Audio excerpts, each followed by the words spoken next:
CNN10 Square, Friday, February 21st, 2025, Square 113, season's most significant storm yet. January 6, 2025, reading aloud. We just want the truth again.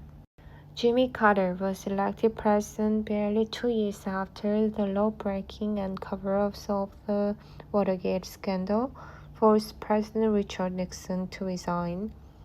His candor seemed like a breath of fresh air. There is a fear that our best years are behind us, but I say to you that our nation's best is still ahead. James Earl Carter was born on October 1, 1924. His father ran an agricultural supply store in Plains, Georgia. His mother was a nurse. He was smart enough and tough enough to receive an appointment to the U.S. Naval Academy. Just after graduation in 1946, he married Rosalind Smith.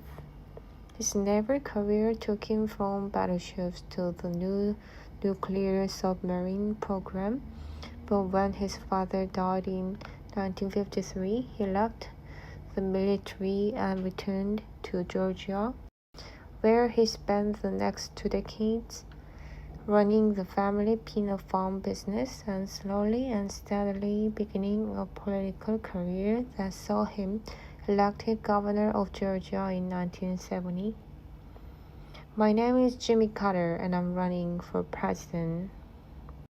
In 1976, the former Georgia governor went from being Jimmy Who to the White House. Not everyone in Washington was happy to see him. Early on, Carter was accused of presidential micromanaging, of excessive attention to detail. The mastery of details enabled Carter to negotiate the Camp David peace accords, a deal between Egypt and Israel that led to a peace treaty ending decades of war between their countries. His most difficult presidential days came after Iranian militants took thousands of Americans hostage in Tehran in late 1979. They were held for 444 days, and 8 U.S. servicemen died after President Carter ordered an elaborate rescue attempt that failed.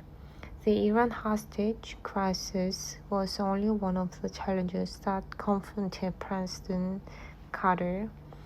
He and Rosalind founded the Carter Center in part to promote peace, democracy, human rights, as well as economic and social development all over the world.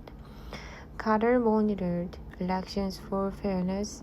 He went to North Korea and Cuba and met with leaders usually shunned by the U.S., including representatives of Hamas, the Palestinian organization both the U.S. and Israel have branded as terrorists. In autumn of 2002, Carter was awarded the Nobel Peace Prize, the culmination of an incredible career as a world leader and as a citizen. I'm delighted and humbled and very grateful that the Nobel Peace Prize Committee has given me this recognition. He still wasn't done. Carter remained active into his 90s, traveling, writing books, building Habitat for Humanity homes, husband, statesman.